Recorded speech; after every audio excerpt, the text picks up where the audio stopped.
You go for a beer right now? Yeah, I would love one. It's a little early for that, Scott. 11? That's close 11. You know what it is? It's almost lunch. It's gorgeous out today. Yeah. Every time I look outside my window while I'm doing my emails, I'm like, damn it, I just want to go out there And have a beer. and have a beer. We've had the nicest fall weather this year. Yeah. Like, it hasn't been cold at all. It hasn't rained at all. I mean, You were away for 3 weeks. it was nice when I was away. Well, besides the hurricane that I drove through in New Jersey.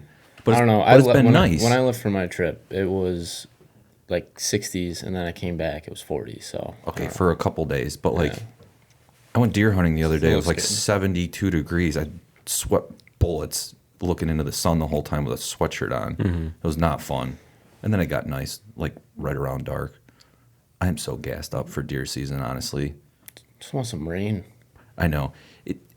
Fall weather is really nice if you're pumpkin picking, apple picking, which is what we do up here in the fall in upstate New York. I already got that out of the way. Did you? Yeah. Those places were mobbed last weekend because the weather was so nice. I mean, it is prime season for that, but when the weather's nice, everyone's like, let's go pick an apple. Yeah, I think when we went pumpkin picking, there must have been like 400 people there. It's insane. I mean, it's a good money. I'll go happy back for though. those businesses. The amount of sweets they have there. Oh, it's the best. Oh, yeah. Well, what's nice about the one Beacon Skiff, shout out Beacon Skiff, they got a bar there. Like, that place used to be like a little tiny shed with a wagon with some hay bales, some sad-ass ponies going around in circles for kids to ride. I don't know if they sold it, they got an investor, but they blew that place up. It's everywhere. My cousin's girlfriend down in Connecticut was drinking one of their ciders this last weekend. I mean, just the property alone is just gorgeous. Like, they have all these different places to go. They have food, they have drinks. Like, it's, used to be for kids. Now it's kind of for, like, adult kids, like myself. They have like the concerts in the summer. Which They is have nice. concerts. They get like big names. Dude, they're crushing it right now. Yeah. They are crushing it. Yeah. My roommate is now working there. Crappy Jesus. Shout out Crappy Jesus. Crappy Jesus. And, Yeah. I don't. loves it. Loves it. Like I Says it's said, like, been, the weather's been good. freaking killer right now, but you're right. If you're into, like, lake run stream fishing, there's no water. And it's been tough. I think a lot of the fish are gonna spawn in the lake this year. If not, or like at the mouth. already doing it. Oh, I agree. I mean, a lot of those creeks that those salmon run up, like, there's no way that they're in there right now. I mean, the bigger rivers are fine, but those smaller creeks that get the salmon and then the steelhead and the rainbows right after them, like, they're just not happening right now, which is fine. Like, I don't mind skipping the salmon and going straight to rainbows. I don't either, but it's going to be a while, which I'm fine with it right now because I want to deer hunt. I always get torn between, like, when conditions are good for steelhead fishing and then conditions are good for deer hunting. And I'm like, I don't know what I want to do right now. But right now, It's easy to say that once you lock up with a 60-pound tuna. Yeah. That was nice. Yeah, so That's ridiculous. we're going to have our special guest today. They're all special, but Fred Roumbanis will be joining us shortly. Fred has been an ambassador for Cortland for, I think, like 4 or 5 years now. He is a tournament bass angler, for those of you that don't know Fred, on the MLF tour. There's a lot of tours out there, but you can sometimes watch Fred on TV. I think on Discovery Channel they have the MLF. I might have butchered that, but I think Saturday mornings they usually have those tournaments on there. He fishes in most of them. So Fred's going to be joining us today. We're going to be talking bass fishing, frogging, techniques. He just won I think he called it the Black Bass World Championship or something. I'll let Fred get into that, but he basically what they're going to try to do is, it's a long-term goal, but they want to incorporate bass fishing into the Olympics. And I think he said there was 26 countries that fished in that tournament. So That's cool. Goodness. super cool. And I'm curious what the country breakdown is. Like, bass fishing's huge, obviously, but think about 26 countries. Like, just curious what were the other countries that were in that tournament. So we'll get to that. But yeah, tuna fishing. So we've been on the road traveling for sale stuff for the last few weeks. I think, what was it, last Tuesday? I don't even know what week we're on here, but I did get out with our boy Matt Procchio. I might have butchered his last name, but he's going to be in studio hopefully as our next guest in the next week or so. He will pronounce his last name correctly, but he did have a spot on his boat. Tighten Up Charters is his charter business. and we went bluefin tuna fishing in Cape Cod, right around Provincetown is where we went out of, and dude, it was incredible. I can't tell you, like everything, those fish and that coastline, I just like, I became obsessed with tarpon the first time I caught a tarpon, and then I took over the New England territory, and there's just something about those fish and that coastline. It's just freaking magical, and I've always wanted to go do it. And I've caught tuna before, like in New Jersey, off Long Island and stuff like that. But the bluefin and that coastline and just everything, I don't know if it was when I took over the New England territory or if it was when Wicked Tuna started on Nat Geo, which is a sick show.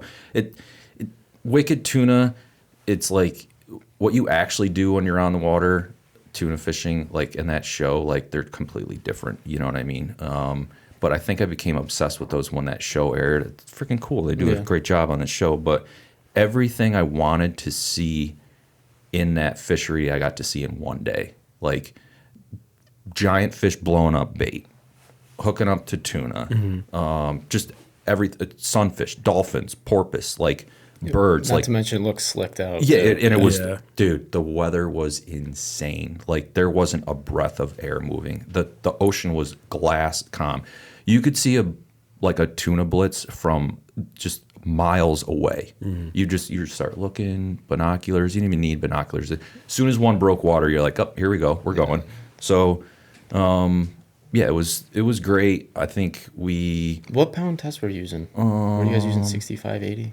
Yeah, somewhere in there. It depends on so we'll let Matt get into the details of like the whole fishery, but basically like commercial fishing, like to actually sell a tuna, they have to be over 73 inches, I believe. And commercial days are only open like Mondays, Wednesdays, and Fridays or something like that. They're not open every day. And sometimes it's closed for weeks at a time, then it'll open back up again. So we went out on a day when commercial season was closed. So anything bigger than 73, we were going to have to let go. So we were just trying to find some smaller fish. And by smaller, I mean under 73, which is still massive, you know. And of course, the first fish that we rolled up on, or the first like good bait busting blitz that we saw, there were some nice smaller fish in there, like 50, 60 inches, which is not small, but in the grand scheme of bluefin, that is small. And of course, Matt throws in there and gets bit up by an absolute giant. And the gear we had, we could have been using some bigger stuff for some bigger fish, but we weren't intending on targeting those. So this fish just kicked our ass for like 45 minutes before it finally broke, which is fine because we're going to have to let it go anyways. So we ended up bombing around for another couple hours and found a really good weed line just north of Provincetown, like northeast of Provincetown, off the tip there, and it just had a bunch of bait underneath it, and the tuna were on it too, and they were all smaller fish, and like 30, 40, 50, 60 inches, somewhere in there. And we ended up sticking another one, probably fought for like 20, 25 minutes, put it in the boat, and I got to bring some home, so I've just been chowing on tuna for the last 2 weeks. Do you think if you went back there with the right rod and reel, fly fishing, you could have stuck one? That day, no, because they were just up and down. Like they weren't up. They weren't staying up. They weren't staying up. They were just like, there's 3 or 4 over here. We'd motor over, you get 1, 2 casts, and then they were gone. And then they'd pop back up somewhere else, or different fish would pop back up. Like they didn't have the bait balled up properly to like lob a fly in there with a fly rod. Sure, you could. But how close were you able to get up on them? I mean, the one clip I got, I filmed the entire time. The one clip, I mean, there was like 300, 400, 500 pounders blowing up bait. I mean, 10 feet off the bow of the boat, dude. Like heart stopping, knees shaking, like shit. I've never seen it before. And even Matt, like he's been chartering for, I don't know, 8, 9 years, tuna fishing for like 15. He's just like, dude, I'm shaking. Like for him to get that excited, doing that forever, you know. And I was like, this is for real. Like it was intense. And then seeing that in person with your own eyes, and then looking at the clip that you filmed with, like it just doesn't do it justice. Like those fish just left craters in the ocean spraying bait. But yeah, you could have lobbed a fly in there, but you don't want to tangle with those fish with a fly. I mean, even the spin gear we were throwing was like for big fish, and you're just, you know, those fish they're just insane. Well, I know it's been something people have been trying to do for the last 25 and they years. do it, but they do it. It's just it's got to be the right day. They got to be up. They got to stay up, or you just got to get lucky. You got to get lucky either way. You know what I mean with a fly. you got to make sure you hook the right size. Yeah, and you want to hook like, you know, 30, 40, 50 incher on a fly because you can actually like fight it and get it. But catching something bigger than that on fly, it's honestly, it's cool, and then it's not fun. It's like catching giant, you know, 100+ pound tarpon. It's like, it's cool to get them to eat. They jump, they tear ass everywhere. And then after, you know, a handful of minutes in, it's grueling. You know what I mean? Like that fight for that tuna. And we'll pull up some clips like when Matt's here, hopefully in studio. I think he's coming up to steelhead fish next week or the week after. So cool. I think on his way up, we'll have him stop in. So yeah, we'll get to that. He's got so much info on that fishery. Like I can't. I honestly, I know I'm obsessed with those fish, but that podcast is going to be dialed. It's having the right guy to do it. I mean, dude, like the information and the years of experience he has, and like the gear and all the stuff. Like, you know, he bait fishes, he spin fishes, he jigs, he, you know, top water. Like he's got just a salty, just dude. everything. You know what I mean? And he's awesome. He's just obsessed with it, which makes it even better. So hopefully we can get him in studio to do it. So I think Fred's going to jump on here in, I don't know, maybe 5 or 10 minutes or so. But yeah, Matt will be here, I don't know, a couple weeks or so, and we'll get him on. I think you're going to be gone traveling to the Midwest for sales during that week.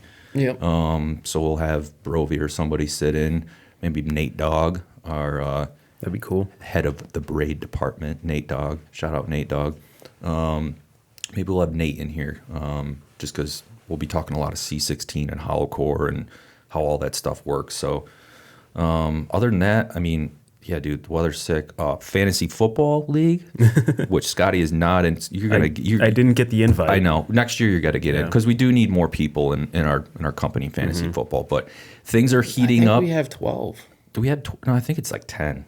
Oh. I don't know. We could use another couple people, included Scott in there, but you don't really have to know. I don't know how to do it. But it's fun. I have a league with my friends, and I'm doing pretty good in that. Are you? Yeah. Oh, so you are in a league? In a different league. Yeah, whatever. So anyways, things are getting a little tighter. Ricky took his first L the other day by 0.2 of a point. Yeah, 3 yards. To Big Jim, our purchasing manager.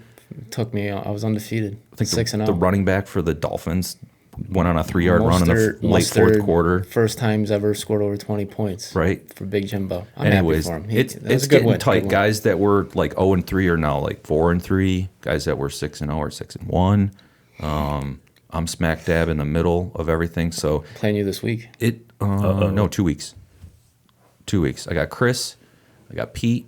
And then we play each other. I already looked at the standings. I have 0 people on bye that week, which is I need a full squad to go against Ricky. Yeah, His team's stacked. So it is. I didn't think I would want to do it because I'd never done it before. I was like, it's one more thing I got to like manage during the fall, right between hunting, fishing, kids, whatever. But dude, I'm obsessed with it. Like, and it is fun to come back like on Monday morning and bullshit about fantasy with the other people like in the plant. Like it is pretty sweet. So, hey, what are you guys gonna be for Halloween? I got the hot dog suit from last year. You know, I'm probably gonna do that again. I always want to dress up for Halloween, but then I come up with a costume and I'm like, this looks stupid. Like I don't know.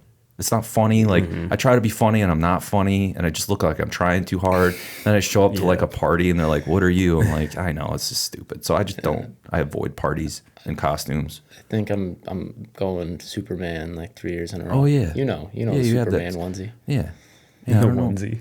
Yeah, it's my roommate's, but it fits well. Nice. I do need to clean it though. I don't think it's been cleaned in like 3 years. Yikes. Yeah, that is probably bad. That's the thing is like you go to a Halloween party and you just get tore up in your costume, and then you break it back out the next year. You're like, what happened last year?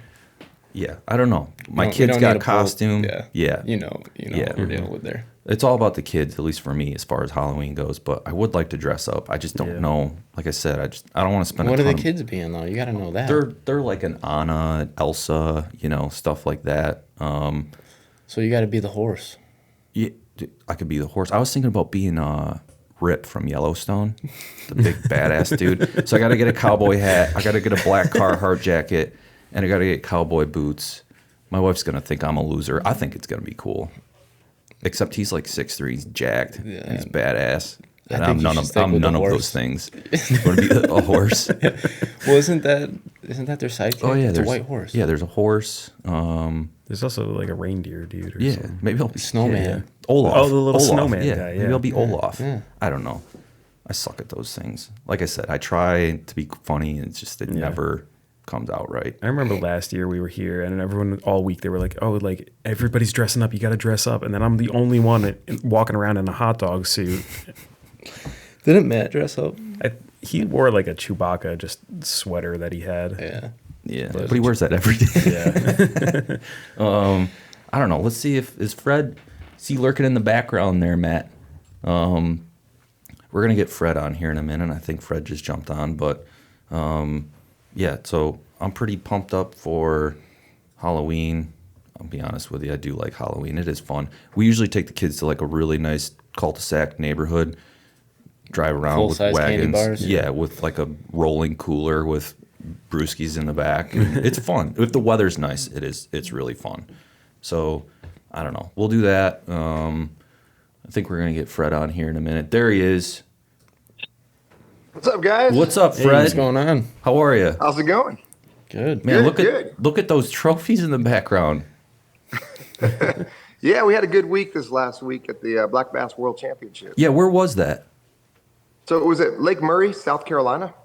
No shit. And you said 26 different countries were there, I think you said yesterday. 25 total. 25? Yeah, 25 total. So I did the one in Mexico a few years ago, and it kind of got canceled with COVID for the last few years. and Sure. stuff, so it was hard for the countries to travel. And we had 19 in Mexico, and I think we had like 14 or 15 in South Africa. No so kidding. It's really growing. Wow. no, that's awesome. Well, anyways, thanks for joining us, Fred. It's Cortland Hook the podcast.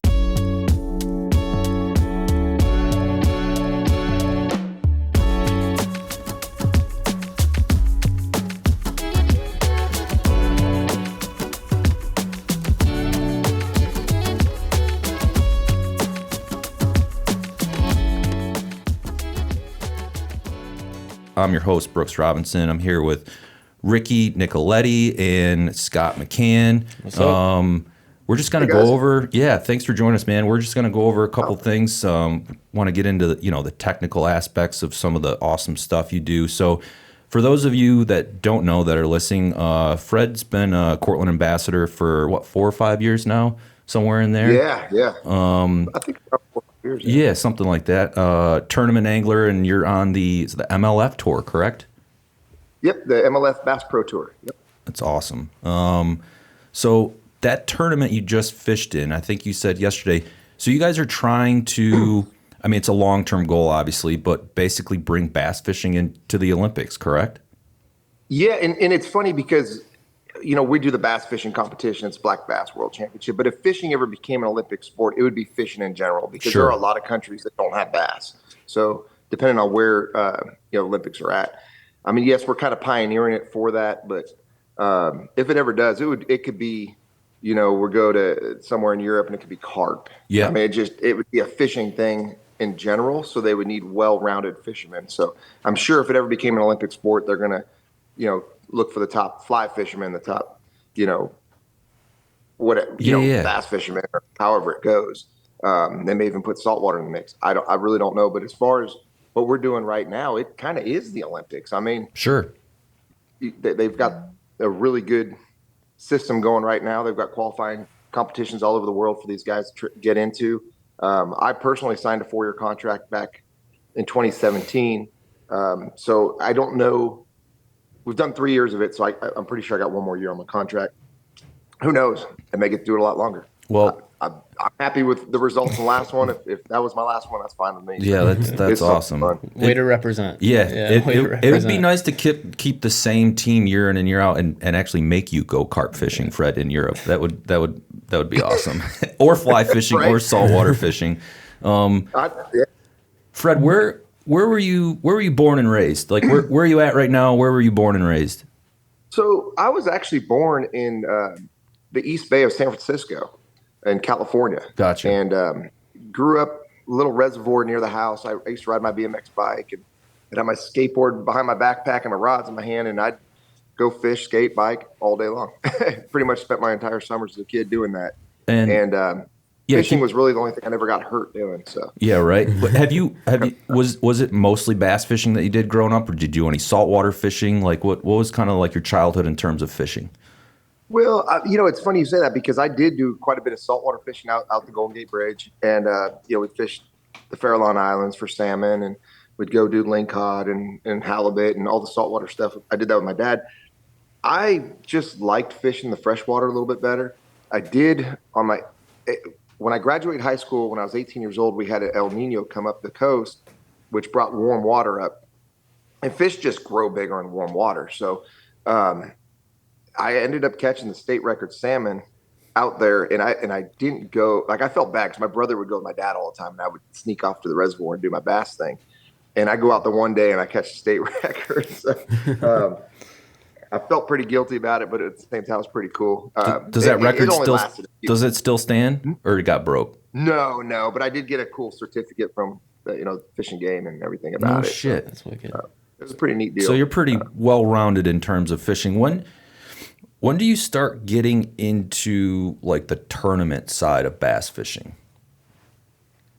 I really kind of in high school. I got a job at a tackle store, and I kind of joined a club and got going that way, just doing the club stuff. And I had so much fun with it. I just wanted to get into my own boat. And so when I graduated high school, I did everything I could, in between college and, to buy a bass boat. And I bought an older one that barely floated, but it was what I could afford at the time.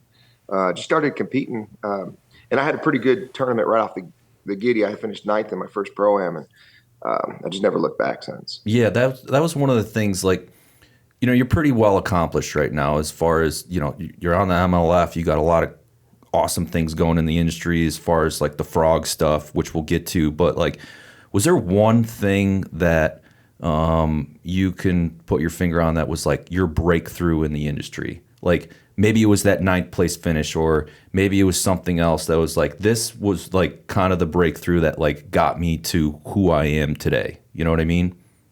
Yeah. There's definitely, there were a lot of hurdles and obstacles because I pretty much had to do it on my own, growing up. So having the equipment and everything, I mean, when I first hit the road and qualified to the tour, I had what I had and lived in my truck. There was a lot of, which I think it's character building at the same time. So I didn't have the greatest or the best. I used, what I could afford and barely got by. And then when I made the Bassmaster Tour before it was the Bassmaster Elite. So Correct. I fished that. Well, I also made the FLW Tour and fished that. And it was like 200 boats. FLW Tour at the time offered $10,000 to 50th place. So there's really good money in it now, right? It had never been like that. So I had a couple really good tournaments. I finished 101 in the points, and only 100 got to requalify. So I missed my requalification that year. And I remember getting invited to go to Spain for a Euro Cup with some of the other pro anglers. I wasn't going to turn that down. And sitting there talking to a couple of other anglers, they were like, "Oh, you need to just go fish the Northern Everstart Series and get back in." Well, back then I didn't have a GPS. I mean, this is 2005. But I did it. I took their advice and I went up and fished this Northern Everstart swing without GPS, no mapping. I mean, just, we'd go to Walmart, get a license, went to Detroit River twice. And then we went to La Crosse, Wisconsin and fished the mighty Mississippi River.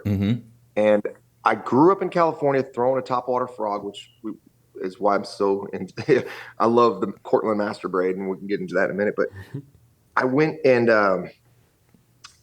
I actually was so stressed out, I broke out in shingles at the time, which is like at that 25 years old, I have shingles. During the tournament? No, like at the Detroit River, the week prior. Gotcha. I actually went to the hospital, thought I broke my ribs because it hurt so bad to touch, but it was shingles. Anyway, I get there and I remember now at this point I'm dead broke. I've made it to the top level, but I failed and I hadn't, I just didn't have the money. And I told tournament director at the meeting, at the briefings, Chris Jones' his name. And I said, Chris, this is it. I don't even have the money to put in my balance for the next tournament. So, this is my last one. I'm gonna have to go back and get a job and do something different. And he just instantly redirected my concentration. And I saw the tunnel. I saw everything just closing in on me. I felt like everything I wanted just didn't work out. It was over. And he just said, well, how are you doing this week? What can you do this week? I said, I didn't get to practice much because of shingles, but I found an area where I think I can get 12 pounds to 14 pounds. He says, Fred, if you get 14 pounds a day, I will see you here on championship day. And that was literally the first bit of hope I had.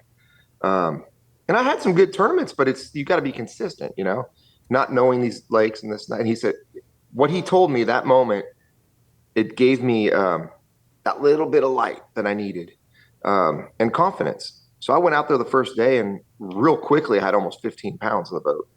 And so I got my butt back towards the ramp area and just fished around, just waited out the hours to go weigh in. When I weighed in, I was sitting in like 4th place. The next day, I go down, and it's a river system, right? So we get a north wind. I catch a really big one on a frog, like a 4-pounder, and then I catch like a 2.5.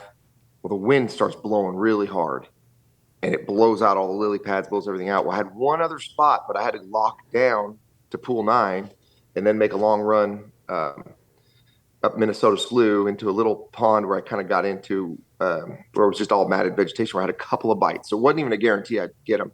It was about 12:30 when I made the decision to go lock down. Well, when you lock on the rivers, if a barge comes up, they get right away. And a barge can take up to 3 hours to get through the lock, depending on how much cargo they got. So I'm locking down at 1, and the lock master said I wouldn't do this. The whole field at lockdown's coming back up now because we got a barge. I did have a later weigh-in. I think my weigh-in was 4 o'clock, which was like the last flight. So I went ahead and locked through, and I remember running through, and everybody was telling me to turn around because they knew I was in 4th place going in, And I didn't care. I just went and did it. I only had 2 fish. It wasn't going to do it. So I got in my little spot, and I swear, like 3 casts with a frog, I caught 3 3-pound, close to 3 3-pounders. I turned around and ran back. Well, at this point, the barge is in the lock. So I'm sitting there, and I mean, it's like 2:30, and I just waited it out. And at about 3:30, it went pretty smooth. It took about an hour. About 3:30, lock opened up. I got in there, and I made the run and ran all the way back. I made it with 30 seconds. Oh, no shit. Made the final day. Ultimately won the tournament. And when I won that tournament, it was, my boat was pretty beat up. It was an older boat. I won a brand new Ranger at the time, and I won $10,000 cash. So I just reinvested it, Yeah, and That's awesome. just kept it going. And really, that one little win gave me the confidence. I came to the next tournament, finished like 8th in the next one, made another top 10, and made the FLW tour. Went back home and fished the Bassmaster Opens and won another boat immediately after that. And then, heck, the rest is history. Yeah. And then ultimately won some majors and some other elites. No, that's a great story, and about a perfect answer as you could give as far as what you felt like was your big breakthrough. That's pretty incredible. Were you catching a mix of smallmouth, largemouth in that tournament, or mostly largemouth in those kind of back areas? I'll be honest with you. I did at that time, with the lack of knowledge, and I know how good of a smallmouth fishery it is. Correct. I didn't even know they had smallmouth. I mean, when I fished that tournament at that time, smallmouth? What? I didn't even know they were there. I saw them at the weigh-in, and I'm thinking, where in the world they catch smallmouth? But now many years later, I mix it up quite a bit. Yeah, but, just curious. Because I know that whole Great Lakes system is really known for its smallmouth. And when you said you were frogging in lily pads, I was like, smallmouth and lily pad? So I figured you were targeting some largemouth in there. But hey, I want to get that whole frogging thing, right? I feel like you're known for frogging. Is that your favorite technique? Is it just are you just really good at it? What is your favorite technique to catch bass? Is it frogging? Oh, frog and a swim bait. I mean, I have a 1-2 punch with that. So yeah, frog is definitely, and I usually have about 4 frogs tied on my rods year round. So and you have your own frog, correct? Yeah. I've designed a frog for Stanford Baits called the Boom Boom Frog. Yep. Boom Boom is my nickname on the tour. Correct. For those that don't know, but yeah. At what point? What point do you feel like fishing frog? Like you said, you grew up, kind of frogging, doing that. At what point in your career do you feel like you need to design your own frog? Like, what was going on with the stuff you were using that just wasn't getting it done, and what did you feel like you needed to tweak on that frog to come out with your own stuff to make it better? Yeah, I mean, honestly, that's a great question because there's a lot of great frogs out there. And I got to the point where I liked a little bit of this frog, a little bit of that, and I wanted to just combine them all into what I like. Added a couple unique features to my frog that makes it totally different. I want a frog that I can throw through the cover, obviously not get hung up in the grass. I mean, that's the whole purpose of a frog. I want it to be soft, so when you get a blow up, you get a good hookup. But we came up with a little deal called we call it frog fur. Basically, taking the loop part of Velcro, made a little square patch on the top of the frog. So when you get a blow up, their teeth is like the hook part, and they're not going to be able to throw it back out. It's easy. Now, you still can miss some fish for sure if they don't grab it. But when they grab that frog, you get a little bit of a delay there where you get a better hookup. And for that purpose, we added the frog fur. The other thing that we did is I made the harness a little bit heavier at the nose. So on a typical frog, you've got a weight in the back, it's hollow, and then you've got the hook and a little harness that you tie onto. So it keeps the frog sitting just like this, Correct. which is what you want. Mine sits a little more like that, but what it does when you walk it, and you got to make the frog walk. So we designed the body to make it really shift 180 every time you twitch it. When it does that, it counterbalances off the nose. So it's like a little teeter-totter. So it gives it an extra little hop every time you walk it. So instead of it just going, if you walk it one way, kill it, it'll give you a little extra hop. So it's got a little extra action into that frog. So that's pretty unique about my frog. And then we got wide legs on it. Just it's a frog that I use 90% of the time. We do have a pop-in version of it, which would be the other 10% of the time. In more subtle conditions. Yep. That's more open water frog. The lip will catch your grass and pads, so it's more of an open water around tight bank, lay downs, under docks, stuff like that. And it, even though it's popping, you'd think louder, it does spray the water, but more like a pencil popper than so much a popper. So it sprays water and it looks more like little bait fish. So like right now with it being fall, it's a smaller profile bait. It's a better frog to throw. For the purpose that the fish are keyed in on tiny bait right now. Sure. The big gizzards haven't quite moved up in most part of the country. And once they do, then I go back to my big frog. Yeah, that was one of the questions. Like Ricky and I were chatting the other day, kind of prepping for the podcast. Like what, and Ricky, he does a lot more bass fishing than I do, but like what's like your hookup to land ratio with frogging? Like Ricky always tells me he gets all these blowups, but he drops all his fish. I'm shooting maybe 10% 10% probably. Like what? Like do you get a lot of blowups frogging and you're just not connecting, or maybe you are connecting now because you design your own frog? Like is there some kind of pattern that it's a numbers game? Like you get a ton of blowups, but you don't seal the deal, or is it is it a 1-to-1 ratio? Like what does that look like in terms of frogging, on a given day?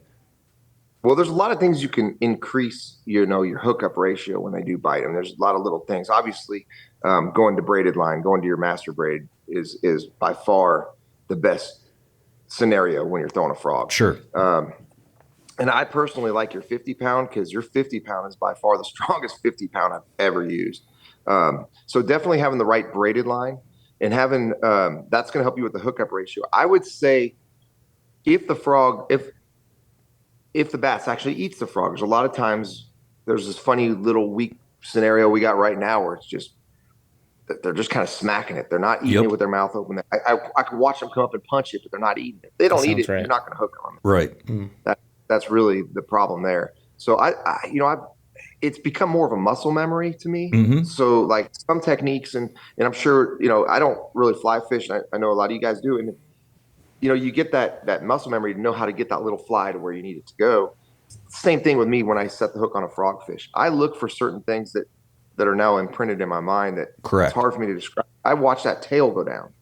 If a fish comes up and goes down with the frog, if I see that tail, set the hook because its head's down. When you set the hook with the braid, you're flipping them back upwards. You're gonna hook them every time. Yeah, that's what one of the things Ricky had mentioned is like, there's certain eats that you can tell, like, is there a delay in your hook set based on how that fish comes out of the water, or is it an instant hookup? I mean, there must be times where fish blows up and the thing, you're on, you know what I mean? And then there's other times where, like you said, you got to look for certain things in that fish to tell you, you know, like you said, is it the tail going back down, and, you know, then you set the hook. So sounds like there is, you know, it depends on what the blow up looks like, basically. I feel like my problem though is a lot of it is just I have it's only like a medium heavy, and I'm pretty sure you're using a lot of heavy stuff. What's the rod situation for frogging, Ricky? That is a good point, because you're not using, you know, super light, flimsy rods, I assume, for frogging. Is it super stiff? Is it, you know, what does that look like for frogging? I'll be honest with you. The rod I'm using right now is a medium heavy. But some medium heavies are a little heavier depending on the brand you're using. Sure. So I like a 7'3". Oh, no. Roughly 7'2", 7'3". Rarely do I ever go any longer than that. I mean, you can go 7'5", 7'6". So you're fine on those long casts. Yep. But I like to be able to work the rod, you know, obviously downwards when you're throwing a frog. So with my height, that just worked perfect. Makes sense. Yeah, and so you can get away with that more medium heavy rod by, of course, using Master Braid. I mean, if you had like straight monofilament, which some guys do use, like 30-pound, you have to use a broomstick because there's too much stretch. Correct. You don't want that stretch. And that's another point. Like, I've fished a lot of different braids. The unique thing about the Master Braid to me is the fact that when you're working that frog on a long cast, it doesn't pick up the water weight. And what I mean by that is there's some braids that seem to absorb water. And so when you're whipping it, you feel like you're just whipping the line and you're not making contact to the actual bait. And so the Master Braid sits up high. Every little bit of twitch I do directly impacts the action of the frog. And that to me is everything. And then the impact strength of the Cortland Master Braid, when you set the hook, those strings tighten up, it does not snap it. I've seen where you can loosen some other brand braid and then pull, and you can snap it, where the braid will actually snap itself because of that quick hook set. Interesting. So I just saw awesome. You guys have nailed it with the braid. Yeah, that's really good to hear, and from a technical aspect, that's even better. I mean, it definitely has to do with, you know, the construction of the braid, the fiber tech, as far as how Fred was saying, like how it sheds water. Yeah, it does sound like you just suck at frogging, Ricky, at the end of the day, from what we just heard. No, again, it's a matter of just throwing it all the time. Yep. You know, I mean, Yep. You know, growing up, I'd fish team tournaments. That'd be the only rod I brought. I mean, I just threw a frog. Yep. And I would catch. If I didn't catch 5, I caught a couple big ones. You know, it's a technique that gets you the better than average fish. Sure. And what I like about it too is in practice, if you get a blow up in a mat, they're reliable. You can go back and probably get that blow up in the tournament. Yep. Because a lot of those fish are territorial fish. You're not chasing schooling fish, you're not chasing pelagic fish. You're fishing territorial, structure-oriented bass. And that's the other thing about my frog fur on my frog is I'll cut the hooks off, and then when I get a blow up, I can kind of bring them up to the surface, get a good look at it, and guesstimate how big that fish is, if it's worth coming back to or not. That sounds crazy to me, but I know that's what you guys are doing out, especially during practice time. You know what I mean? When you're trying to find your fish for tournament day. Go ahead, Ricky. Yeah, that kind of. I know a lot of froggers, they just go straight to the frog from the braid, no leader at all. And has there ever been a situation where you feel like adding a stiff fluoro off the braid would add a little bit of help in a tournament situation? Pressured mats. I mean, you go through practice, you know the fish are there, you want to secure that. Is there any time a situation where you'd be like, I'm going to tip with fluoro and get a little bit more stealthy approach? Yeah. Or you're running straight braid all the time? I've never even played with it, to be honest with you. I go straight braid and it seems to work good. So cool. Yeah. You know, a lot of times they get a lot of pressure. You just need to work the frog a little bit different. Sometimes let it sit a little bit longer. I think a lot of people forget to let a frog sit for a while. They look at it and bass don't understand time like we do. You know, they're just up there looking, and they just kind of sit there and stare at it for a while. And you're not seeing this. You know, obviously you don't see what's going on underneath the mats or whatever.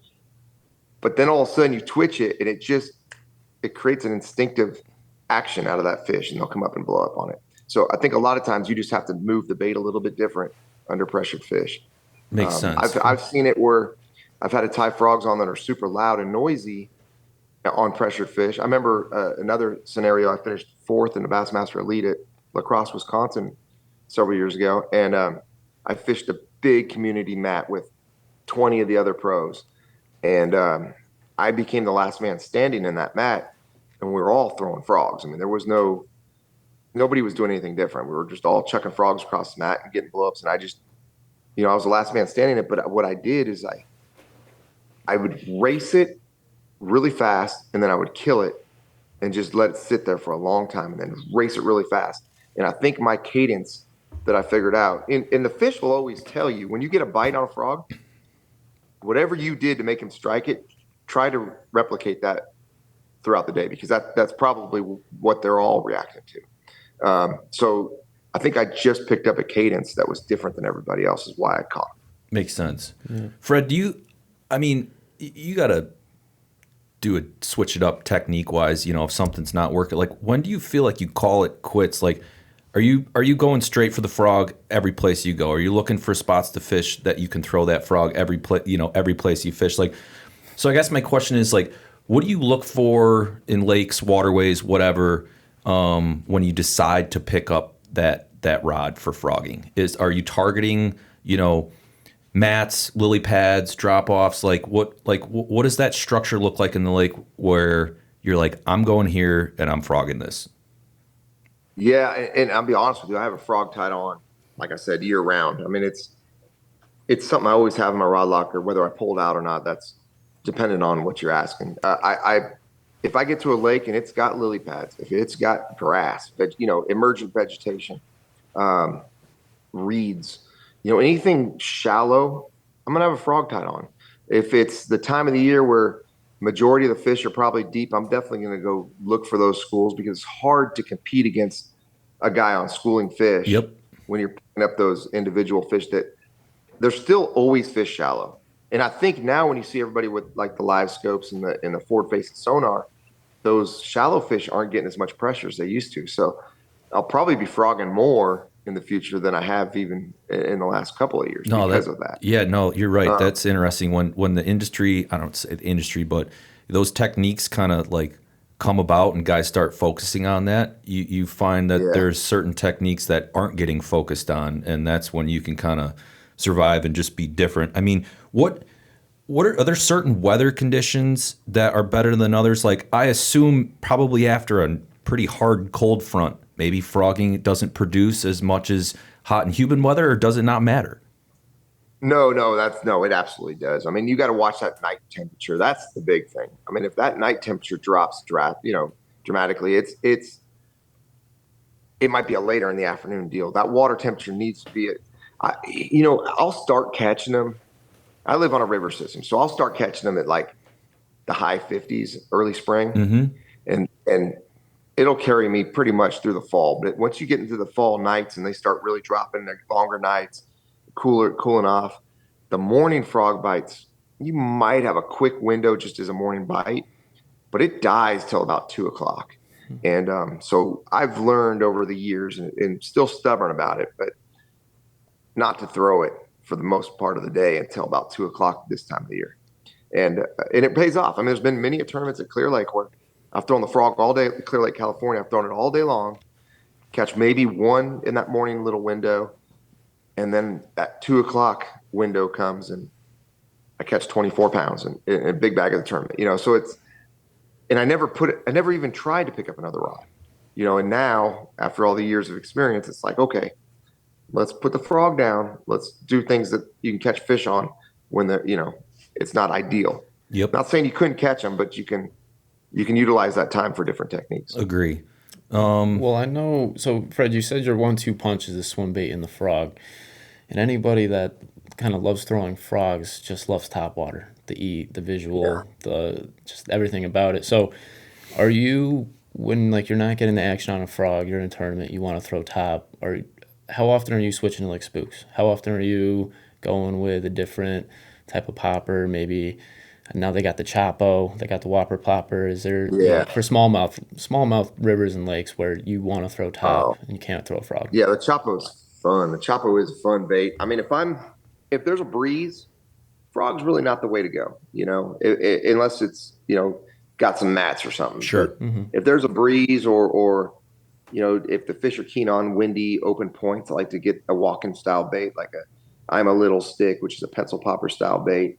And again, back to your question earlier, I'll still throw them on that 50-pound Cortland braid. Then I will use 100%. I'll use about a foot of 20-pound to 25-pound fluorocarbon leader, and that's just so, for one, that rod might be dangling on the side, and if I see a fish busting on the surface, I want to be able to grab it and not get the hooks caught in the braid, because treble hooks will catch into braid, and that little bit of fluorocarbon is not going to sink your bait. It's not going to mess up the action of the bait. Correct. But it will prevent you from getting that tangled up mess. There's nothing worse than having a 4-pounder shooting a shad out that if you can land anything in front of it right now, he's going to think that's what he was trying to chase. And having your bait all tangled up, and then that little 4-second window, it's destroyed. So, yeah, no, I definitely love throwing hard topwater baits, noisy ones.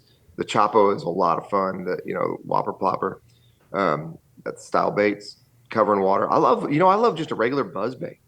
That's kind of faded out with all these new topwater baits. Sure has. Yeah. That was like baits. the thing back in the day. And, Skitterbug. I mean, things like, in the industry, like things come and go, and then all of a sudden, wait 5 years, that thing will be cool again. You know what I mean? And everyone will be throwing that. Absolutely. Dude, those are dynamite answers. I mean, I feel like really good technique specific stuff as far as and that is interesting what you said, Fred, about having that treble hook foul on braid versus running a foot and a half of fluorocarbon and that plug not fouling. I mean, that's a really good point for sure. Yeah, it's stiff. It just doesn't get hung up that way, and it keeps that bait solid. All right, I see Ricky's Now, taking here's notes like over here. I like prop that. bait. Go ahead, Fred. If you use a prop, go ahead. If you use a prop bait, put a couple of bobber stoppers in front of that prop bait. And what that does is it causes the prop not to get caught up in the line. Okay. So that's a good little trick too. All right. like Well, that. next bass, we're going to have you back on in a year, and we're going to see how Ricky did for bass season coming up in 2023 with all these new techniques. Need some work. Hey, I want to get to some other things, Fred. We ask a lot of our guests, that get to travel the country, the world, whatever, and fish. But what is your favorite body of water to fish? If you had to pick one today, like if you had all the time in the world, you're like, hey, I got time to go fish, and you could get in a time portal and just be there with your bass boat. What body of water is that, and why? Or maybe it's maybe it's a region. There's multiple bodies of water. Water. Sure, yeah, whatever it is. Yeah. No, I honestly like California Delta. I grew up fishing it. I cut my teeth there in tournament fishing. But there was about a 10-day span, and I know it's changed. It's not as good as it used to be, but I think from what I hear, it's coming back. But I went 10 days in a row with catching at least an 8-pounder every day. So, I mean, where else in the country can you say, that's possible? It's very rare. 10 to even 12 pound. So I went 10 days straight and caught at least one 8-pounder. No shit. Was that all on big swim baits? Was that kind of like the start of that scene? Or? I did catch a couple of 9s on swim bait, but frog and then just punching in the mats. That was the number one thing back then. I mean, that's how you win tournaments on the Delta. So no shit. Well, yeah, it's just fun. There's nothing like loading up, and just cracking them on braid. I mean, tournament wise, you don't always get to fish tournaments on the Delta, obviously, but when you see the tournament circuit come out as far as locations, does any place like really excite you versus others? I mean, let's say like you see the St. Lawrence Rivers coming up, like. Are you like, yeah, I love upstate New York, I want to go up there, or are you like, do you like the southern reservoirs and stuff better? Is there something that you like more than others? I think honestly, I get more excited on the northern lakes. As a matter of fact, we're going to Cayuga again. So, Cayuga or Cayuga? You got to tell me how to say it. It's Cayuga, and I remember going there for a tournament like 6 years ago, and some guy was weighing in. I forget his name. He was weighing in bass, but he was from down south, and he's like, "Man, I don't know how to pronounce this name, but I'm gonna call it Cayuga." And the whole place, like, there's like 300 people there, and they started dying laughing because like no one really knows how to pronounce it, but it's Cayuga. So you guys are going back there again next year? Yeah, we get to go back there, and we get to go in the spring. Get this, under our format. This is really cool. So you have seasons up there where you can actually bass fish, and Correct. And the seasons are designed to keep the fish, right? So we're going there when the season's actually closed to keep it because we catch immediately, weigh, and release. Gotcha. So we're getting there a little bit before the season. So it's going to be a new time for all of us. I'm sure it's going to be some big ones caught. I mean, I'm excited. I had a lot of fun. I'm sorry I missed you all there when I was there, but hopefully this time we can set up. No, we'll come out there and meet you. We'll bring our boat out there. Some dude just caught the state record out of Cayuga this year, right? 8-pounder. It was a largemouth, obviously. Was it smallie? Pretty sure it was a smallmouth. I don't know. The thing was a tank. But no, that lake is very diverse in terms of weed structure, rocky shelves. I mean, the thing's like 400 feet deep, and it's like 40 miles long, if not longer. That is a pretty damn cool lake for bass fishing. But you're right. We do have some funky laws up here. They are designed to, help the fish. But, I mean, I remember years ago when I was little, you couldn't even target bass before, I think Father's Day weekend is the kickoff for bass fishing years ago. I mean, that's for if you want to keep them. But prior to, I don't know if it was like 10 years ago, you could not even target bass, I don't think, in New York State, even if you were catch and release. That has changed. Now you can bass fish all year round as long as you're catch and release. If you're keeping them, I think it's Father's Day to something like that, some weekend in June. And then there's a couple counties north of us where the mouth of the St. Lawrence River is. Basically, it's like Lake Ontario kind of area. And those counties are closed until that opening weekend. So you got to know your regulations. Yeah, if you come up here and you totally know there's big smallmouth, big bass, you got to make sure you're for sure. But it is nice that they opened it up because there's not a lot of people catching keeping bass anymore. So it's like, you know what I mean? Let some people have fun. Throw them back. That's what most of the guys are doing. Cayuga for like early season is going to be crazy because you got everybody. You can literally come from all around the country and fish however you want to fish. I mean, you can target fish. What is the date of that tournament, Fred? Shallow. Do you know? Yeah, it's I don't. I have to look at it. I want to say. Yeah, I don't quote me. I really don't know. I just know I saw it on there. I have not been home for like 3 weeks, so I haven't had a chance to really dive into my season. No, that's fine. Ricky and I have been traveling. I do remember too. looking at it, going, "This is the earliest we've ever been there." So it might be like May. Yeah, that's somewhere in May. If it like late May, early June, before all the local knuckleheads get on them and smarten them up a little bit.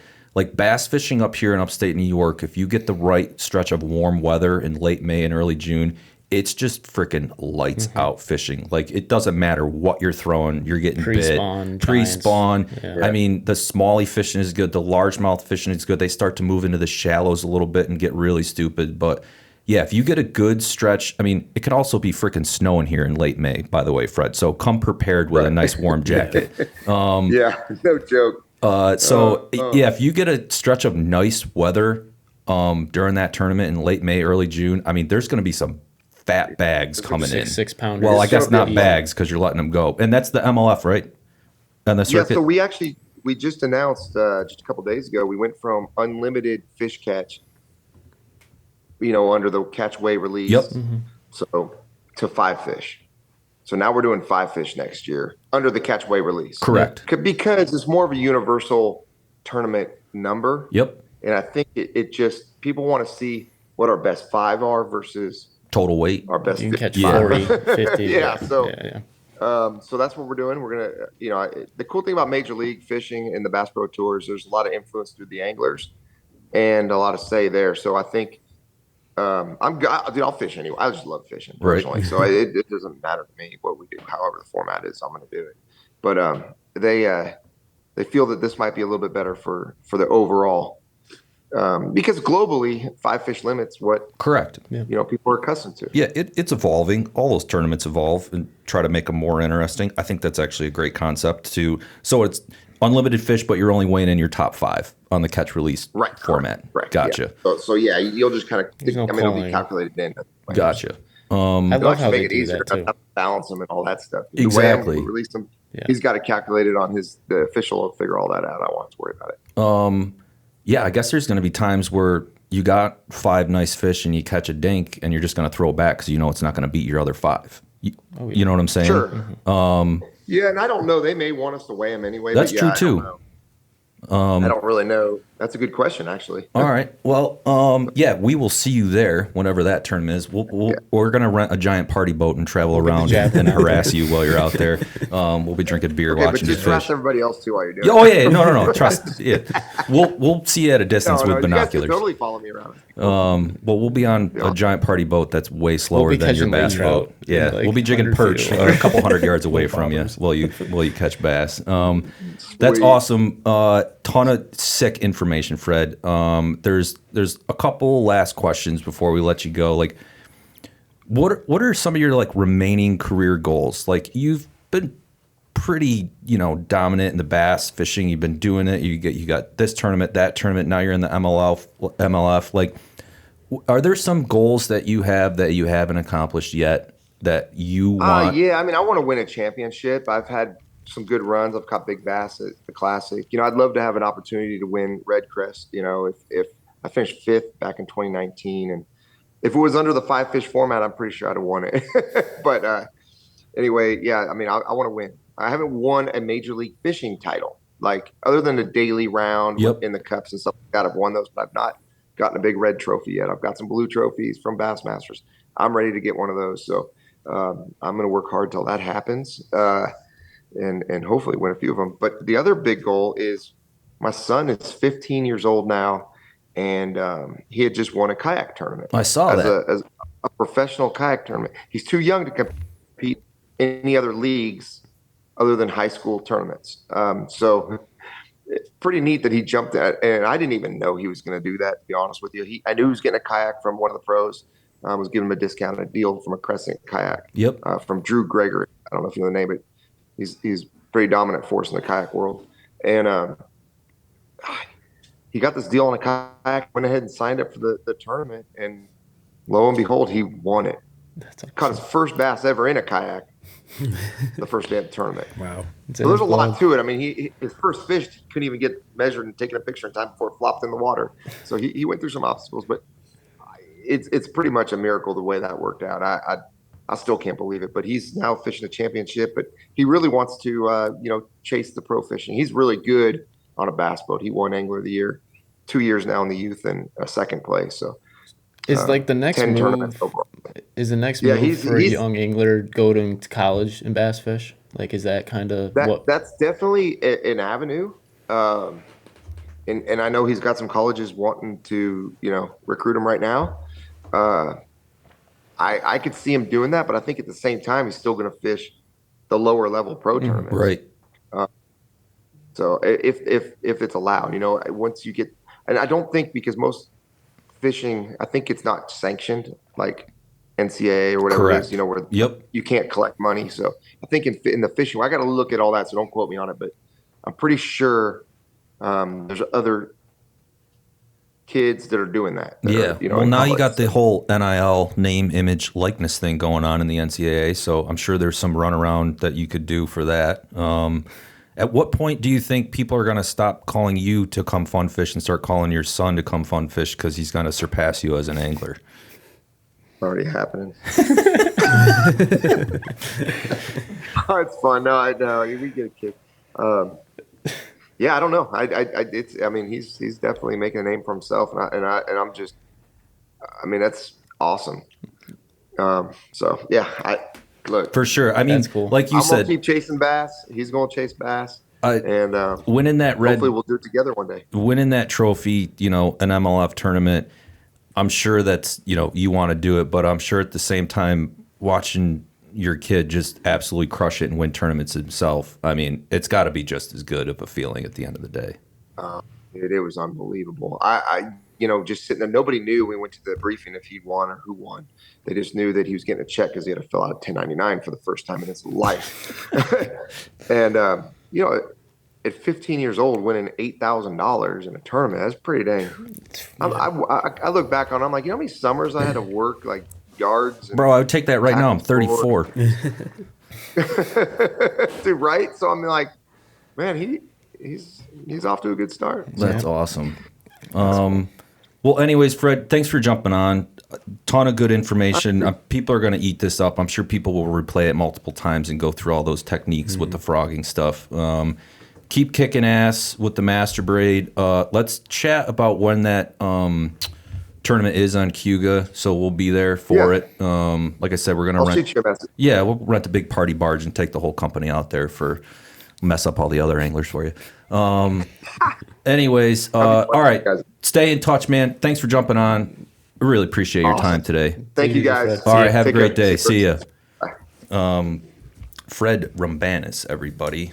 That was awesome, dude. Yeah, that was great. Like we had Travis on, and Travis did total different, smallmouth technique type stuff. That guy's dialed. Honestly, That foot of fluorocarbon is genius because when he's right though, as far as getting fouled on braid. Yeah, because we were throwing. I saw it this spring. We were throwing big top water for stripers, and we were going straight to braid, and probably one every 4 casts.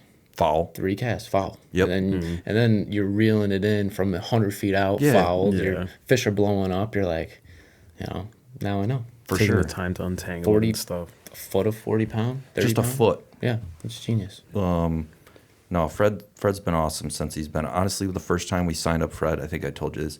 Someone's like, "Yeah, Fred Roumbanis is coming on board." I thought his name was Fredrum, and his last name was Banis. And then I saw his Instagram. I was like, "Oh, this makes total sense. I'm an idiot." Honestly, I thought that, but good. no, that dude's dialed, man. He's he'll win one. It'd be sick if he won at Cuga and we were there. Like we're definitely going to that next year. Like I said, we will rent a big party barge and we're just gonna go out there every single day, unless it's like 3-4 footers. I'm not getting in a The last party tournament barge. they had there, if you saw footage of that, was gnarly. I mean, it looked like the ocean. Yeah, Oh, yeah. yeah. It's like I think the 6 last couple 6, 7 days foot got roll. So windy. nasty. Yeah, we're not taking our bass boat out. I mean, for him to be excited about going to that lake, that lake's awesome. Yeah. Dude, the Finger Lakes. I mean, we're spoiled with bass fishing up here. I think, like we said in one of our other podcasts, like St. Lawrence got voted #1 bass fishery in the country. I think again this year. I know it did a few years ago, but between those, the Finger Lakes, Lake Ontario, the Susquehanna River, just all these little lakes that we The have around here, Adirondacks. Adirondacks. I mean, we're pretty spoiled, dude. And the best part is the diversity between largemouth and smallmouth.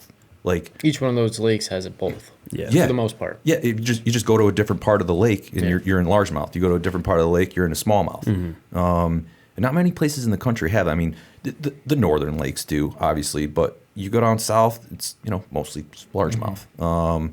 So I think we're lucky. And what's cool about it is the techniques for both of those fish. While they're close to the same stuff, but they're not. You know what I mean? To go target smallmouth and then to go target largemouth, it's like you're a completely different angler when you're going after both of those fish. So, But if you want to throw topwater, you can, especially I believe it was like late fall, early spring when the bait fish are schooling up Yep. and the smallies are busting them on Yep. top.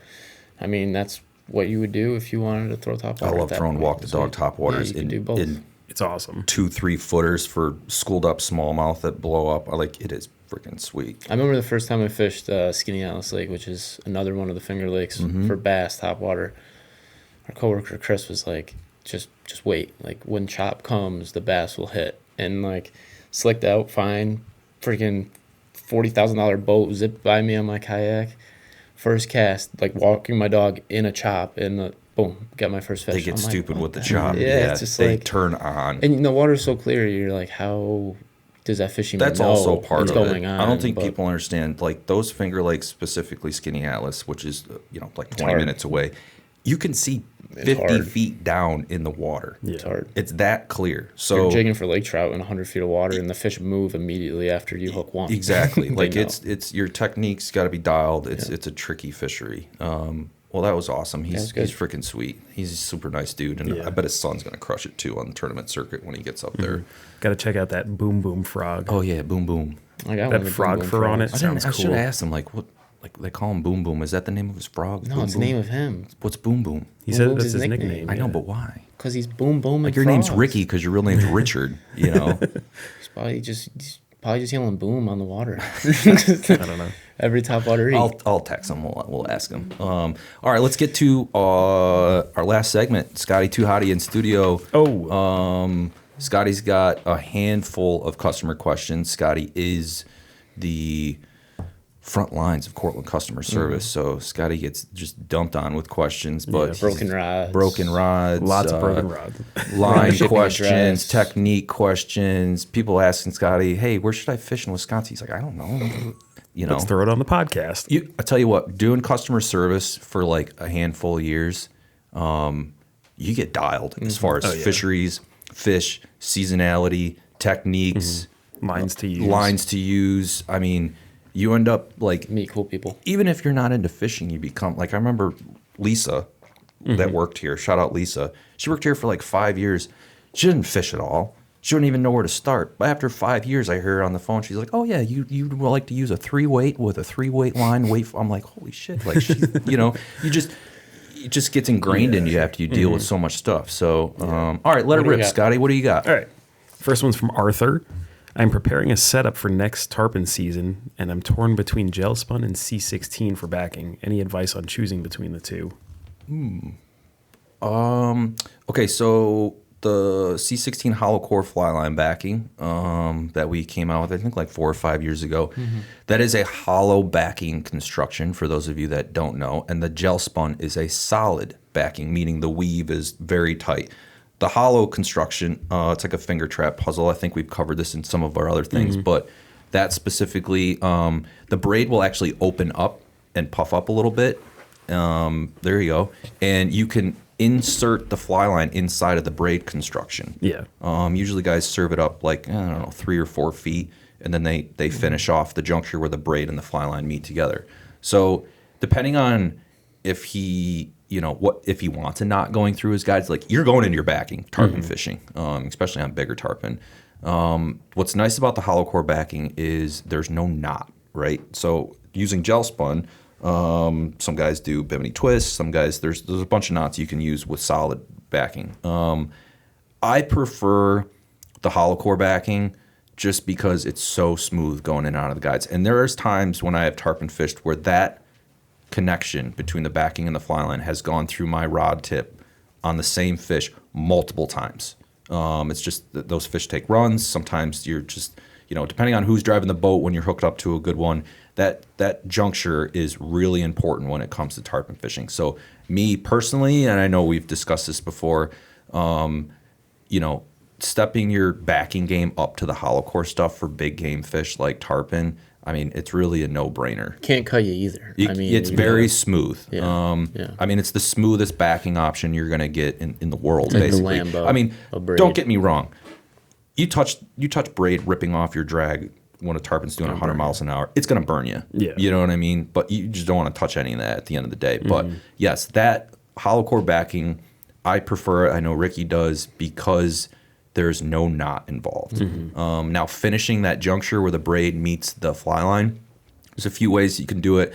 You can finish it off. There's tons of different stuff on YouTube. If you actually look up like how guys splice and stuff for like big game tuna fishing, there's videos on how to serve or finish. to finish that off. Yeah. What I've done in the past, I just super glue the last 2 inches of the braid and a little bit onto the fly line.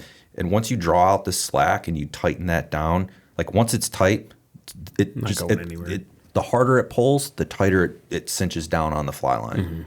You just need to get that slack out to start. Like I've done that because I'm like, I don't know how to finish this, so I'm just gonna super glue it. I think I brought it up salmon fishing. I dumped in my backing the first 7 times. I'm like, this is awesome. And too, it's like, I know people see splicing and they might be intimidated. But Yes. that stuff opens up. Oh, like, it's so easy. So you're putting on your pants. Correct. I mean, it's just, you can just keep going. Like, oh, I got 4 feet in. Let's do another 4. Yeah, You know, like, that stuff does open up really easy as far as inserting a fly line. You would want to get, they're called Daho needles. It's a hollow needle that the fly line goes in the back side of the needle, and then the other needle is what you're going to insert into the braid. And then you're going to come out of the side of the braid, and the fly line will stay in there. So, yeah, there's a couple extra tools you're going to get, but like those needles last forever. And once you learn how to do that, like you don't forget it, and you'll start, like I started splicing my trout stuff. It's completely overkill, but it's fun just because I'm a nerd when it comes to stuff like that. So yeah, I would run with the hollow core backing, especially for tarpon. Cool stuff. Yeah. Along with that too, the hollow core lays flat on the reel. Yes. Diameter wise, it does have a thinner diameter than the gel spun. Sure. For most of the sizes. Because it lays flat. Sure, you gain Stack a little bit more capacity on there. Yeah. Believe it or not, like you could run, I don't know what, 60-pound hollow versus 50-pound gel spun, and you're like, well, I'm probably going to get less capacity with the 60-pound gel or with the hollow just because it's bigger. But because that structure of the 16 carrier weave and that it's hollow, it lays really flat on the reel. So for tarpon, you need that extra capacity. Listen, if a fish is going to go 400 or 500 yards into your backing, it's probably game over anyways. But it's just nice to have a little extra backing on your reel.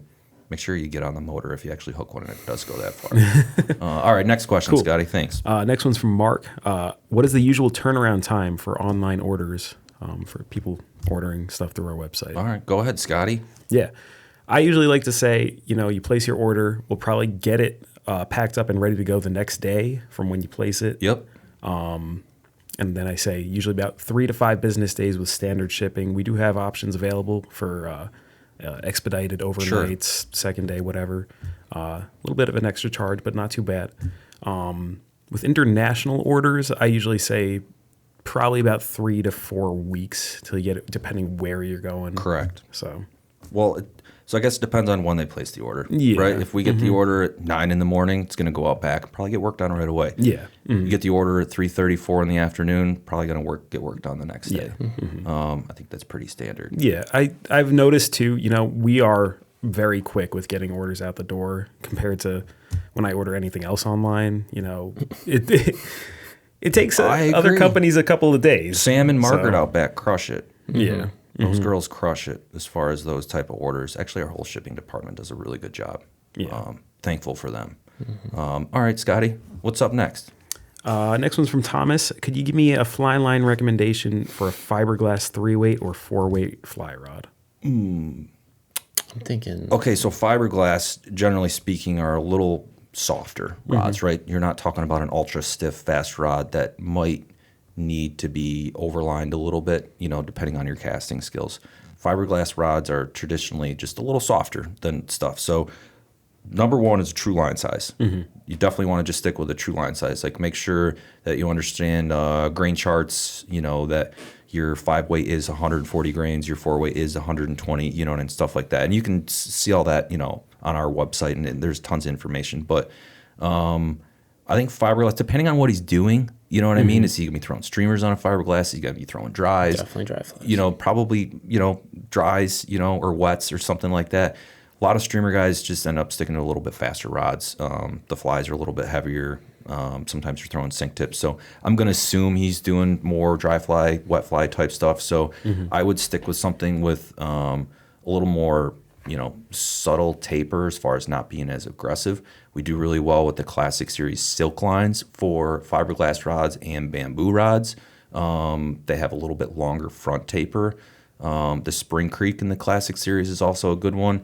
And then the ultralight or the finesse trout in the trout series for sure. I would definitely say, in general, a true line size and something with a little longer of a front taper compared to the average Like front a taper. nice double taper comes into play with a fiberglass. Sure, Yeah. that does too. You're not shooting as much line. You know Just what I mean? controlled cast. Controlled accurate. cast. So yeah, in general, something with a little longer front taper and definitely a true line size. You can't go wrong with those two things as long as he's sticking there. Cool. Nice. Next one's from Paul. What are the main differences between the Tropic Plus tarpon line and the Liquid Crystal tarpon line? It's an easy one. Same taper, exact Correct. same body taper. One is from extruded polyethylene, and the other one is our classic Tropic Plus PVC. Correct. One is full clear, liquid crystal. But the main difference between the polyethylene and the PVC lines is the PE is as the hardest you could possibly make a fly line in terms of durability, slickness, and stretch. Yep. I mean, that thing is when we tell you it's fused to the core. I mean, it's like you can't even tell there's a core. There's in definitely there. advantages to both in certain situations, but Ricky is correct. Like the big difference is the plastic use. One's polyethylene and one's PVC. And some people just don't like a clear line. Sure. You know? And one's clear, okay, that's huge, and the other one's colored. So if you need kind of a visual reference when you're tarpon fishing, or you might be using that line for something else other than tarpon, but the Tropic Plus is a two-colored line, and the Liquid Crystal is a clear line. And like you said, the plastics are different. So the polyethylene Liquid Crystal is definitely made to be maintained as far as cleaning it and lubricating it and externally greasing it. That's normal. That's how that line is to be made. If you want to just fish a line and just not feel like you have to maintain it in terms of like cleaning it and making it, slick day in and day out. And we're not talking about rinsing water on it. So we're talking about applying an external lubricant, like the Cortland Line cleaner. Cleaner. Like that line, when it's cleaned with the lubricant line cleaner, will outperform any fly line in the world. But you have to do that. Now, if you just want to fish day to day and just, rinse your line off and just have a good solid line, the Tropic Plus line is what you need to go with. So depends on how hardcore you are in terms of like, maintaining your gear and the performance of your gear. Like I said, And if your fishery needs it, I mean, I know down in the Keys, those fish are pounded, and being able to cast into daisy chaining tarpon and with a clear line, and just there's a pod of huge advantage. 15 of them, and Huge advantage. 2 of them are going to eat. You can't spook them. Nope. Or you're done. Yep. So. And there's other fisheries where it just doesn't matter. You don't need a clear line for it. No. You know what I mean? So, yeah, the biggest difference is the color of the line. One's clear, one's not. The plastic being used, one is built, it's a super higher performing line when you maintain it. The other one's like just a great day in and day out. Rinse it down with fresh water at the end of the day, throw it in the boat, grab it the next day, you're good to go. Internally lubed. Yep. Yeah, gonna be good. Yep. Cool. All right. Last question is from Charlie. I've been hearing good reviews about Cortland's Silent Flip braid. Can you give me a rundown of what Silent Flip is and when to use it?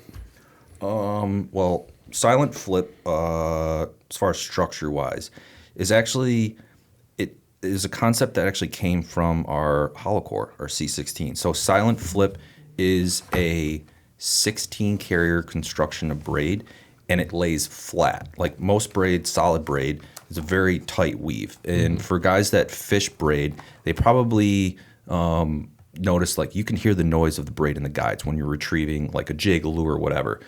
The braid, because of the construction, it actually will lay flat on the guides, and that's why we call it Silent Flip. The noise reduction because of that braid construction is huge when it comes to flipping, punching docks, especially for pressured fisheries, right? So you're going through a section of docks that have been fished multiple times. Like that noise that you hear in braid does transmit down that braid and into the water. And some people have done it, some people do it by default, but if you've ever been under the water and you hear a boat drive by, like the magnification of the sound under the water is insane. Not just a boat propeller, but I'm talking anything. So that noise that's transmitted down in the guides of the braid, is going in the water. So the Silent Flip aspect, because of the braid construction that it lays flat in the guides, and it versus a solid braid, is it's super quiet when it comes to flipping, pitching. I know that guys like to frog with that. Fred uses the Master Braid, but because that construction is hollow, kind of traps some air, so it floats really high. So I know there's guys that do frog with that. So it's a super versatile braid. But the biggest thing is the construction and how it's built and the way you're using it. It just performs better It's nice because to work with. I mean, it's super it stacks smooth. clean. It is pretty unique. So it's available in 50 and 65 pound test in moss green and black. Yep. I think in 100-yard lengths, right, for all of them. So there's 4 different SKUs there, 2 colors, 2 different sizes. So depending on what size and color preference you're using, it is very versatile. If you have not tried it and you're a hardcore bass angler, I highly recommend checking it out. It might not be for every application, but I guarantee you're going to find an application for it where you're like, this is the braid that I need for this. But yes, that is why we built it. The name Silent and the name Flip, that's exactly what it's for. It's way quieter than using a solid braid. Sometimes it doesn't matter. Sometimes it does. So it really depends on your fishery. Are you going behind guys? Are you going, is it late season? These places have been pounded. Basically having a different approach that some of the other guys that were there before you, didn't have. I also feel like, I was just talking to Barovi about this, but like if you're throwing an Alabama rig that's worth 50 to 20, $30, $7,500, and you want a product that is going to be easy on your thumb because you're throwing your things like 4 ounces, and you want to make sure that you never lose it. That stuff is nice. It's like the Lambo. It is very smooth. You're right, though. Bass braid. For that application, yeah. Nice. 100%. Easy to work with. So yeah, check that out. It's your local Cortland Line dealer and CortlandLine.com. Like I said, if you're a hardcore bass angler and you have not checked that stuff out, I highly recommend it. Good questions this week, Scotty. Yeah, some nice ones. Yeah. Some of those, even came in this morning through our inbox. So we get loaded up every day. I feel like you're distributing questions that, workload distribution plus stuff that you're just like, I can't answer this, but I know someone else can. So it is, like I said, working in customer service for years, you end up gaining knowledge of fisheries around the country, techniques for those fisheries, and you just become a fish nerd after like 5 years working in there. Well, anyways, killer guest today. Fred crushed it. I think that there was some really good stuff in there about techniques and frogging and just like little tidbits that people are going to take, and go out and do it. That dude is obsessed with frogging. It's kind of funny. But I didn't know he lived in California. I was like, lived down south somewhere, but I guess I saw his. It's hard to know what the bass guys are traveling. I know. Everywhere. They're in a different place every week. That is true. But yeah, so Fred crushed it today. Like I said, we hope to get our boy Matt Procchio on from Tighten Up Charters. When he comes up and goes steelhead fishing, hopefully he'll be in studio. Might be a good time when you're on your sales trip. You can sit in there. Matt's going to be going over bluefin tuna fishing and the hollow core C16 product that we have. You do not want to miss that podcast. Even if you know nothing about tuna or you don't care about tuna, you will care and be interested in bluefin tuna fishing after that dude does his podcast. Like, he is super dialed. He doesn't hold back. There's going to be some blips and bleeps that we're going to have to do on the editing. He's just nerdy when it comes to tuna, and he's dialed. Just seeing those clips that you showed us yesterday, great, that guy's dude. a beast. And I know he loves tuna fishing so much. When that first blow up a big fish happened in front of the boat, and he's like, "Bro, I'm shaking." Like, doing that for plus a decade, 15 years, and still just like, it reminds me of like bow hunting. When you see a big buck, you all of a sudden you just start shaking. You're like, I've done this a million times. Why? It's just you get jacked up. There's certain things that gets you jacked up, and tuna fishing is one of those things for Matt, and it is for me. He's like, I hope that fueled your obsession. I'm like, dude, you have no idea. Like, I can relive every moment in that boat that day. It was incredible. Nothing's worse than getting the shakes, though, when no one else is shaking. Yeah. We were both shaking. You're on a flat, you're on a skiff, and you feel your leg twitching, and you're like, Zach, hey, can he feel this? And you can't stop. That's what bow hunting's like, and I love Except you're by yourself. Yeah, I know. That's the even Just worse shaking by part. yourself. The leaves start falling off the trees. The deer's like, what the hell's going on up there? No, that'll be a good one. You do not want to miss that. I don't know when that one will air, but anyways, it'll be dynamite. I think that's it. I mean, for this week, I feel like we crushed it this week. Fred's a killer guest. We got to get him back on. Maybe we can get him in person in studio after that tournament next year. I mean, That'd be cool. Place is like 45 minutes away. Yeah. You know what I mean? But those Not guys are on even. such a busy schedule. As soon as they're done with one, they turn and burn, and they're on to the next one. So we'll see if we can make that happen. But well, thanks for joining us, Scotty, Ricky, all you listeners and viewers out there. Another great episode of Cortland Hooked, the podcast. Check us out, cortlandline.com, for any product information. Shoot us an email, info@cortlandline.com. Give us a call if you got any questions, whatever it is.